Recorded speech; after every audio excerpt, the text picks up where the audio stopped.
What's up guys, Sal here. So it's a well-known fact at this point that Samsung is the #1 smartphone maker in the world, a position they've been holding ever since they surpassed Nokia in 2012, ending their 14-year-long reign at the top. 2022 marks a full decade that this event took place, and none of the companies, including Apple, even came close to taking that crown back from Samsung. But there's one key market where Samsung has failed to take the top spot, a market where Apple stayed at the top every single year ever since Steve Jobs unveiled the first iPhone. Yes, I'm talking about the United States of America. It's the most important market for every smartphone company because the United States is by far the world's largest market for flagship mobile devices. Flagships have higher profit margins, so it's no wonder why companies want to succeed in this market. As you can see from this graph, Apple is comfortably holding the top spot year after year, with Samsung being a close second.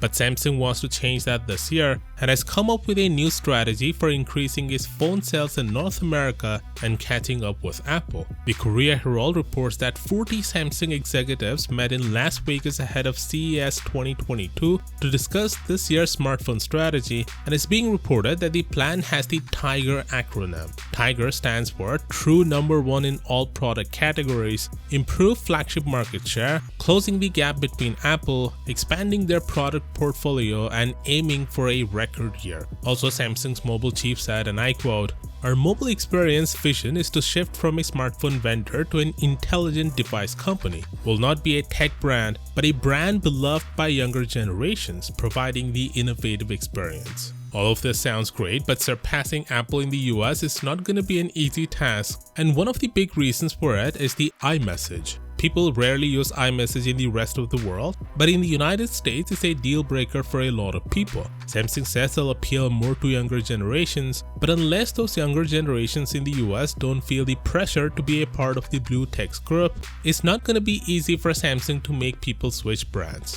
iMessage amounts to serious lock-in, not because alternatives don't exist, but because Apple has created this environment where these teens turn up their noses when they see green bubbles in the chat. As a result, teens ask for iPhones from their parents, fearing if they use Android, they too might be looked down upon if they become an Android green bubble. Even Google's senior vice president criticized Apple today, saying that it's disingenuous for Apple, which on one hand boasts about how they care about humanity and saving the world, but on the other hand uses bullying and peer pressure to sell more iPhones. There are no real technical or product reasons for Apple to not make iMessage for Android, but Apple knows that it would remove an obstacle to iPhone families giving their kids Android phones. So unless Samsung and Google convince the teens in the US that iMessage is not the end of the world, taking that top spot from Apple in the US is gonna be really hard. Let me know what do you think about this down in the comments, and as always, I'll see you tomorrow.